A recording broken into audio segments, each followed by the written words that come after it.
Kitang-kita mo naman ang mga kaganapan. Bawat kilos at galaw ng napakalaking ahas, mataman niyang pinag-aaralan. Panigurado, mga professional lang ang mga gumagawa ng ganito. Lumalaban ng napakalaking ahas, nais niyang lingkisin. Ginagamitan din ng magkabilang panig ang lakas at talino kung sino ang magwawagi sa kanila. Napakalakas ng sawa, sinisikap nitong lumaban, ipinagtatanggol ang sarili. Sa kabila ng ginagawa ng napakalaking sawa, ayaw pa rin siyang bitawan. Dahil kung bibitawan nga naman niya, napakadelikado na ang mga susunod na magaganap. Sa tingin ko, kung sino ang di mauubusan ng lakas ang siyang magwawagi. Naman,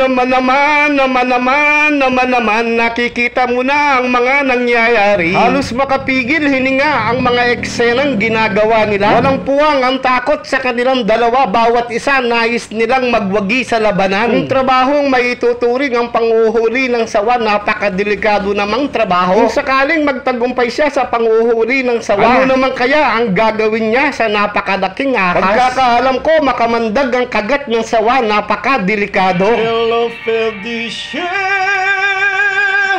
hay acceso no. Santo Dios si salve.